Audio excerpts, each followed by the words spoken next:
अस्सलामु अलैकुम वरहमतुल्लाहि वबरकातुहू। अज़ीज़ तलबा व तालिबात, उम्मीद करती हूँ आप तमाम खैरियत व आफ़ियत से होंगे। आज हम जमात नहुम की हिस्सा नज़्म से एक गज़ल नंबर पहली सैयद ग़ुलाम हुसैन चिश्ती एलचपुरी की गज़ल नंबर पहली हम इंशाअल्लाह उसका आज इंशाअल्लाह मुताला करेंगे। पहली बात हम देखते हैं, आम तौर पर शुमाली हिंद को उर्दू अदब का गहवारा समझा जाता है। उर्दू के अहम शोरा मसलन मीर, गालिब, सौदा, दर्द वगैरह इसी खित्ते से उभरे। यहाँ पर बताया जा रहा है कि शुमाली हिंद से कौन कौन से शोरा, बड़े बड़े शोरा थे जो उभर कर सामने आए थे। इसी ज़माने में जुनूब हिंद में कुली कुतुब शाह, वली दखनी, सिराज और रंगाबादी वगैरह मशहूर हुए। दोनों तरफ के शौरा का तज़किरा यहाँ किया गया। शुमाली हिंद से कौन उभरे थे और जुनूबी हिंद से कौन उभरे थे। सैयद ग़ुलाम हुसैन चिश्ती लजपुरी ने वस्त हिंद में शेर व सुकन की शमा जलाई। ये थी पहली बात। जब हम जान पहचान की तरफ आते हैं तो हम जान पहचान देखेंगे। सैयद ग़ुलाम हुसैन चिश्ती एलचपुरी 1718 में इलचपुर बरारा में पैदा हुए। इनके वालिद सैयद ग़ुलाम हसन साहब करामात बुजुर्ग थे। उन्होंने अपने वतन कचोचा यूपी को छोड़कर एलचपुर में सुकूनत इख्तियार की थी। सैयद ग़ुलाम हुसैन पर अपने वालिद के सूफियाना तालीमात के गहरे असरात पाए जाते हैं, क्योंकि इनके वालिद साहिब करामात एक बुजुर्ग रह चुके थे जो दीन की तरफ बहुत मरगूब थे, एक तरह से सूफ़ी थे। तो इनके वालिद की जो सूफियाना तालीम है उनके असरात इन पर भी नज़र आते हैं।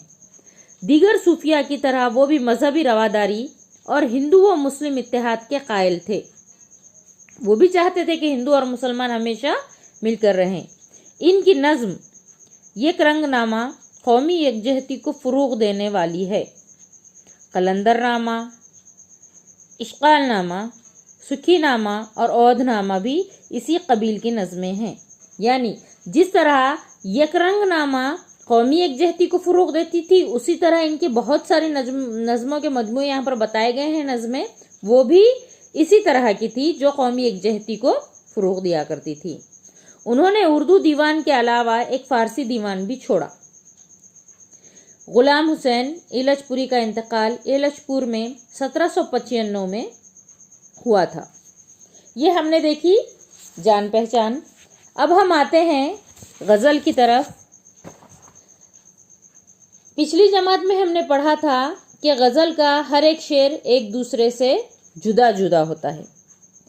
यहाँ पर भी मैं आपको वापस से याद दहानी करते चलूँ, इयादे के तौर पर बताते चलूँ कि गज़ल का हर शेर एक दूसरे से अलग अलग होता है।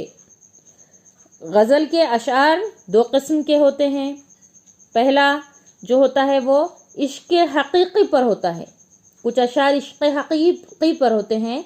इश्क़ हक़ीक़ी से मुराद अल्लाह ताला से इश्क़, अल्लाह ताला से मोहब्बत और उस पर लिखी जाने वाली गज़ल या उस पर लिखे जाने वाले अशार। और कुछ अशार होते हैं जो इश्क़ मजाजी पर होते हैं, जो दुनिया की मोहब्बत पर लिखे जाने वाली होती है। अब हम देखते हैं, गज़ल का पहला शेर मतला कहलाता है और गज़ल का आखिर शेर मख्ता कहलाता है, जिसमें शायर अपना तकल्लुस बयान करता है। अब हम गज़ल के पहले शेर की तरफ आते हैं।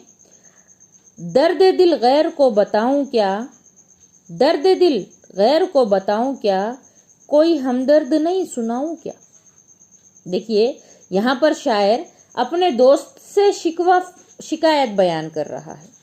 यहाँ पर शायर ये कहना चाहता है कि इस दुनिया में इतने मतलब परस्त, इतने मफाद परस्त लोग रहते हैं, इतने मफाद परस्त लोग हैं कि मैं अपना जो दर्द है, अपना जो गम है, दिल में मेरे जो समाया हुआ दर्द है, वो किसी और को बता ही नहीं पाता।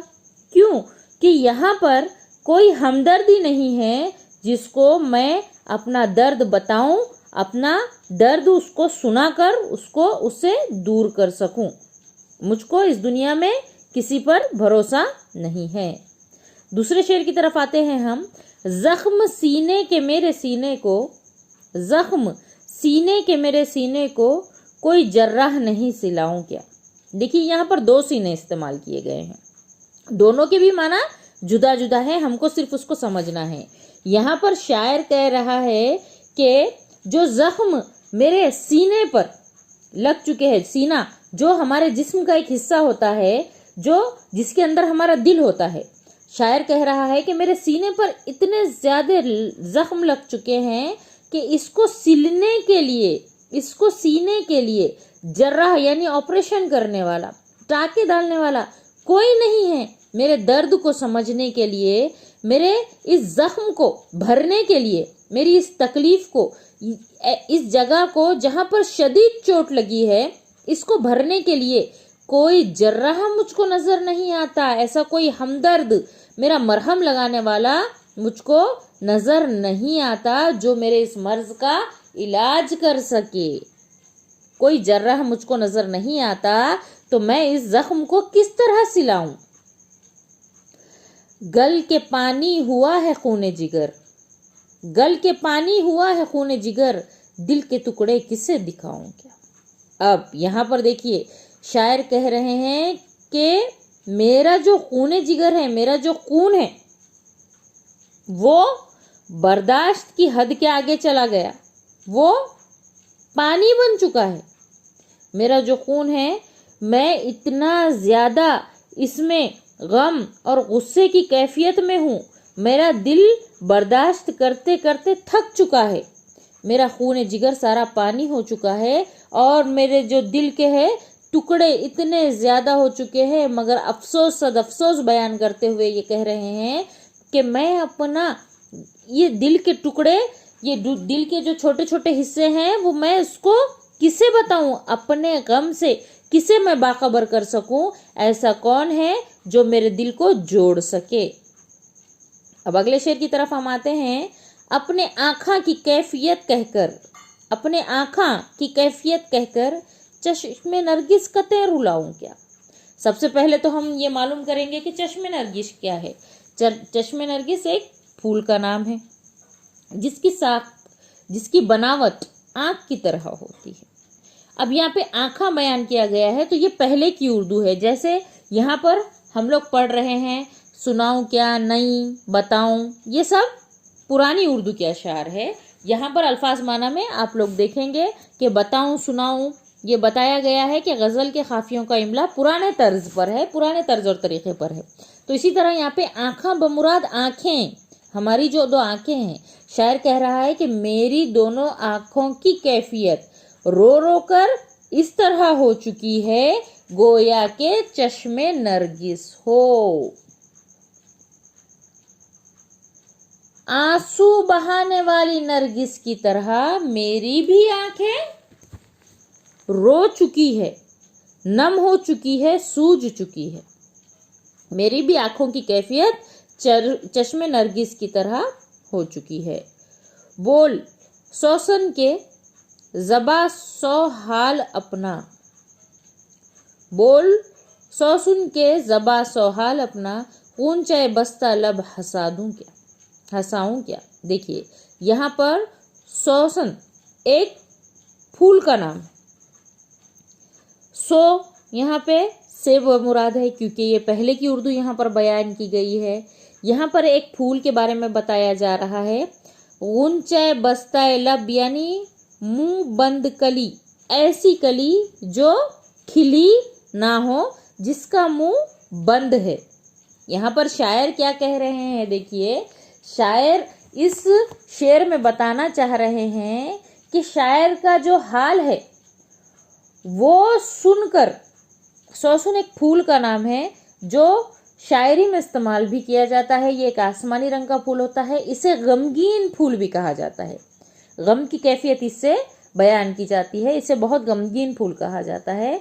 तो वो मेरा दर्द सुनकर हैरत अंगेज हो चुकी है, ये बताया जा रहा है कि वो मेरा हाल सुनकर हैरत अंगेज हो चुकी है और ये जो मुंह बंद कली है इससे हंसाने की, मैं किसी किस्म की भी मैं हंसाने की औकात नहीं रखता। शायर यहाँ पर कह रहा है कि मेरा दर्द इतना ज़्यादा था कि ये जो फूल है जिसे गमगीन फूल कहा जाता है वो भी ताज्जुब में पड़ गया। अगले शेर की तरफ हम आते हैं। दाग सीने का अपने दिखलाकर, दाग सीने का अपने दिखलाकर गुले लाला का दिल जलाऊं क्या। यहाँ हमें समझना है गुले लाला। तो गुले लाला एक किस्म का फूल है। गुल फूल को कहते हैं लाला। अब यहाँ पर लाला जो है एक किस्म के सुर्ख फूल को कहते हैं जिसके अंदर सियाह दाग होते हैं। सियाह यानी काले दाग होते हैं, उसकी बनावट ही उस तरह होती है। शायर कह रहा है कि मेरे दिल में जो जख्म है वो इस कद्र लाल हो चुके हैं कि इस कद्र लाल और सियाह हो चुके हैं, दर्द से मेरी कैफियत इस तरह हो रही है कि अगर मैं उस कैफियत को गुले लाला को बता दूं तो उसका भी दिल जल जाए कि वो सुर्ख होता है और सियाह होता है। उससे ज़्यादा मेरे सीने में दर्द, गम और जख्म के निशान हैं कि वो भी मुझको देखकर शर्मा जाए, जल जाए। रू सिहाई सो रबे हुजूर हुसैन, हाथ खाली हूँ अब ले जाऊं क्या। ये जो गज़ल है ये गज़ल का मख्ता है। मख्ता कहते हैं गज़ल के आखिरी शेर को, जिसमें शायर अपना तकल्लुस बयान करता है। तो यहाँ पर सैयद गुलाम साहब ने हुसैन अपना तकल्लुस बयान किया है। ये कह रहे हैं कि हुजूर के सामने, रब के हुजूर में, यानी मैं अपने खुदा के हुजूर में, अपने खुदा के सामने मैं तो पूरा गुनाहों में तर हो चुका हूँ। मैं अपने गुनाहों का एतराफ़ करता हूँ। मेरे जो आमाल का दफ्तर है उसमें नेकियां नहीं है, सिर्फ बदी भरी हुई है और मेरे हाथ खाली है, मेरे हाथ खाली है। अब मैं किस मुंह से अपने रब के हुजूर, किस मुंह से मैं पेश हूँ, किस मुंह से मैं अपने रब के हुजूर जाऊं, क्योंकि नेकियां जो है मेरे पास कुछ बची ही नहीं है। मतलब यहाँ पर शायर अपने गुनाहों का एतराफ़ कर रहे हैं कि मेरे पास नेकियां तो कुछ है नहीं, बल्कि मैं एक गुनाहगार शख्स हूँ और मैं अपने खाली हाथ को अपने रब के हुजूर किस तरह पेश करूं। उम्मीद करती हूँ मैं आप तमाम को ये गज़ल समझ आई होगी। इंशाअल्लाह अगली गज़ल के साथ फिर मिलते हैं। अल्लाह हाफ़िज़।